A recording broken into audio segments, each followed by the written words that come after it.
नमस्ते दोस्तों। आज मैं आप सबके लिए एक बहुत ही प्यारी कहानी लेकर आया हूं। एक ऐसा लड़का जो बहुत हिम्मत वाला है और एक ऐसा पेड़ जो आसमान को छूता है। तो क्या आप सब तैयार हैं इस मजेदार सफर पर चलने के लिए? तो फिर देर किस बात की, चलिए चलते हैं सीधे नीलगिरी की उन जादुई पहाड़ियों में जहां हमारे नए दोस्त इंतजार कर रहे हैं। तो हमारी कहानी की शुरुआत होती है एक बहुत ही खूबसूरत गांव से जिसका नाम है हंसपुर। और पता है, ये गांव एक ऐसे जंगल के पास बसा है जो किसी जादुई दुनिया से कम नहीं है। जरा आंखें बंद करके सोचिए, एक ऐसी जगह जहां हवा में ना मीठे मीठे फलों की खुशबू खुली हो और जब सूरज की रोशनी जमीन पर पड़े तो वो सोने की तरह चमक चमाने लगे। है ना, बिल्कुल सपनों जैसा जंगल। और इसी जादुई जगह पर रहता है हमारी कहानी का हीरो। ये है छोटू। देखिए तो जरा, इसकी आंखों में कितनी चमक है। ये आंखें ना हमेशा किसी नए एडवेंचर, किसी नए मजेदार काम की तलाश में रहती हैं। लेकिन छोटू अपने एडवेंचर्स पर कभी अकेला नहीं होता। उसके साथ हमेशा होती है उसकी पक्की दोस्त चीची गौरैया। वो देखो कैसे उसके कंधे पर बैठकर अपनी मीठी आवाज में ची ची करती रहती है।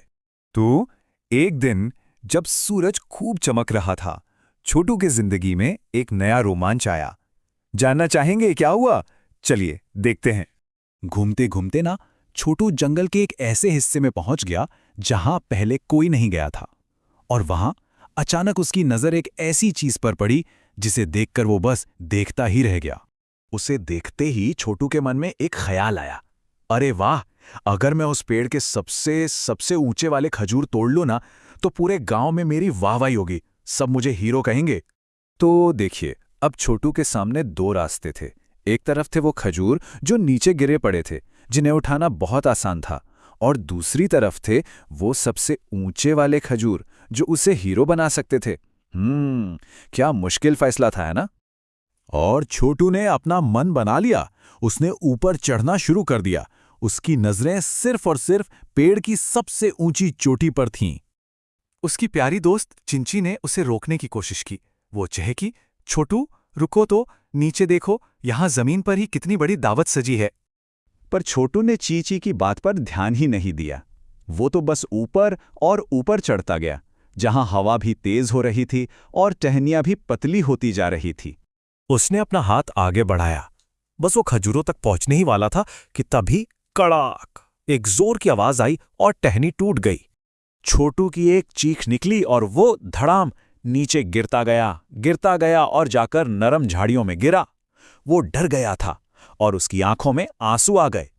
लेकिन तभी वहां पर कोई आया, कोई जो बहुत समझदार था और छोटू की मदद करने वाला था। ये थे गांव के सबसे प्यारे माली काका धीरज। कहते हैं कि वो पंछियों से भी बातें कर लेते थे और जंगल का कोना कोना जानते थे। काका ने कुछ कहा नहीं, वो बस मुस्कुराए, जमीन से एक साफ मीठा सा खजूर उठाया और छोटू को दे दिया। ये उन्हीं खजूरों में से एक था जिसे छोटू ने नजरअंदाज कर दिया था। छोटू ने उसे चखा। अरे, ये तो उतना ही मीठा था जितना उसने सोचा था कि सबसे ऊंचा वाला खजूर होगा। और बस इसी मिठास के साथ छोटू को अपनी गलती समझ में आ गई। काका धीरज तो सब समझ गए थे और उन्हें पता था कि छोटू को एक बहुत जरूरी सबक सिखाने का यही सही वक्त है।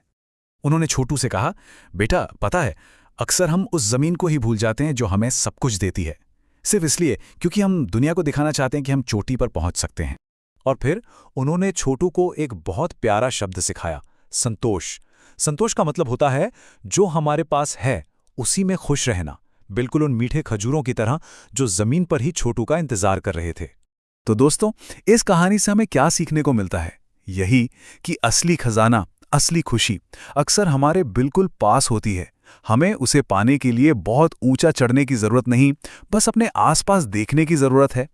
और ये कहानी हमें एक बहुत ही प्यारे सवाल के साथ छोड़ जाती है कि हमारी सबसे मीठी खुशी, हमारा सबसे मीठा खजूर कहाँ है? क्या पता वो हमारे बिल्कुल करीब हो। कभी इस बारे में सोचिएगा जरूर।